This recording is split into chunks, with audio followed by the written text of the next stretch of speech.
Vote চাওয়ার কি অধিকার কারণেই আপনি কাউকেও ভোট চাইতে গেলে তাকে বিবস্ত্র করবেন? আপনি আপনার যে দলের প্রধান ছিলেন নারী, যে দলকে উঠিয়েছেন নারী, এ পর্যন্ত নির্বাচন তফসিল ঘোষণা আগ পর্যন্ত তাদের প্রধান ছিলেন নারী। সেই দলের প্রধানরা, সেই দলের কর্মীরা যদি নারীদের উপর হামলা করে, আপনি আপনি অবাক হয়ে যাবেন। নেকাব ছিঁড়ে ফেলছে। আর বিএনপি একজন নেতা তো বলেছেন এই যে নেকাবটা নাকি হচ্ছে বেশ্যারা পরে। আপনি যদি যারা আল্লাহর আইনের জন্য কাজ করে তাদের যদি ভোট দেন, তাহলে আপনি জান্নাত পাবেন। জান্নাত পাওয়া একটা জিনিস আর জান্নাত দেওয়া একটা জিনিস, দুইটার মধ্যে পার্থক্য আছে। কেউ কি বলেছে আমি জান্নাত দিব? বারবার বলা হচ্ছে শিরক করছে। শিরক মানে কি? আল্লাহর সাথে শিরক করা, যে আমি নিজে জান্নাত দিব। আরেকটা হচ্ছে আপনি কাজ করলে, যেমন আমাদের আলেমরা কি বলে, আপনি 5 ওয়াক্ত নামাজ পড়েন, আপনি রোজা রাখেন, তাহলে আপনি জান্নাত পাবেন, বলে না? তার মানে কি সে কি জান্নাতের টিকিট বিক্রি করছে? আল্লাহ তো সরাসরি কোরআনে বলেছেন।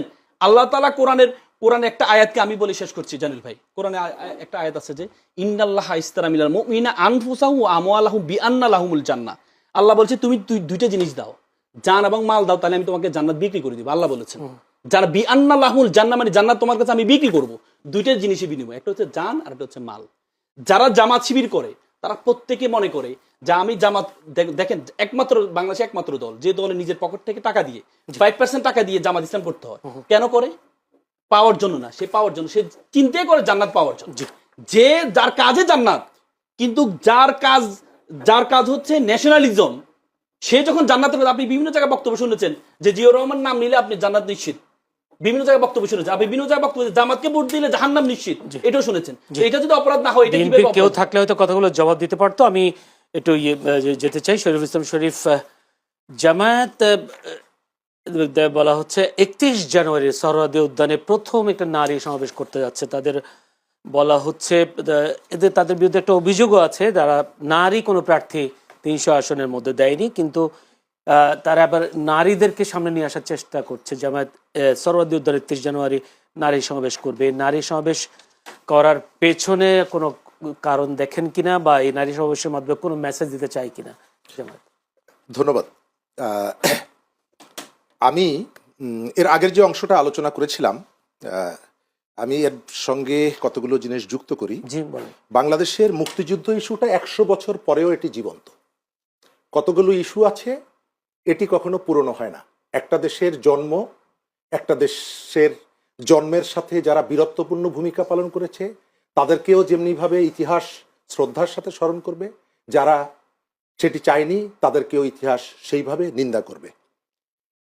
তারেক রহমান তার দলের কেউ আমি নই, কিন্তু আমি এটুকু মনে করি, অনুধাবন করি, যেহেতু তার বাবা বাংলাদেশের মুক্তিযুদ্ধের একজন সেক্টর কমান্ডার ছিলেন, বাংলাদেশের মুক্তিযুদ্ধের ঘোষণার সাথে তার একটা যোগাযোগ আছে, তিনি যেহেতু জেট ফোর্সের প্রধান ছিলেন, সুতরাং তারেক রহমান অথবা বিএনপির এটি সঙ্গত যে তারা অবশ্যই মুক্তিযুদ্ধকে ছোট করার যে কোনো ধরনের প্রচেষ্টা তারা রুখে দেবে। এবং বাংলাদেশে শেখ হাসিনা তার সমস্ত দুষ্কর্মকে করার জন্য যে কোনো প্রচেষ্টা দেখছেন কিনা কারো কেউ যদি করে সেটিকে রুখে দেবে, আমি সেটি বলছি।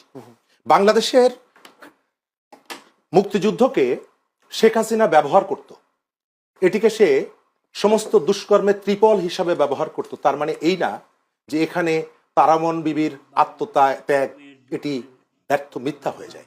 তার মানে এই না যে এখানকার শহীদদের আত্মত্যাগ ব্যর্থ হয়ে যায়।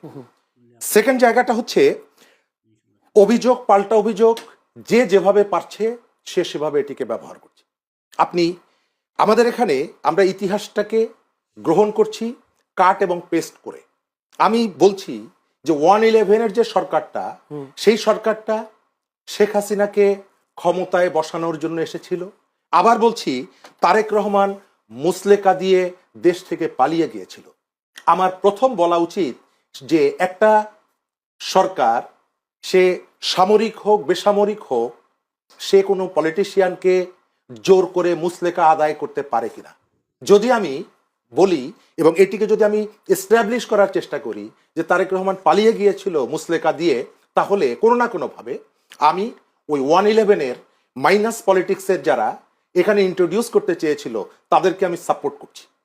আবার এটাও সত্যি যে যারা তর্কগুলো করছে, আপনি কিন্তু মাঝে মধ্যে তাদের মধ্যে ইউনিটিও দেখবেন। গত কয়েকদিন আগে আমরা দেখলাম দুটো পক্ষই একসাথে বসলেন গুলশানে, এবং তারপরে বললেন নির্বাচনের পরে আমরা একসাথে সরকার পরিচালনা করব। তাহলে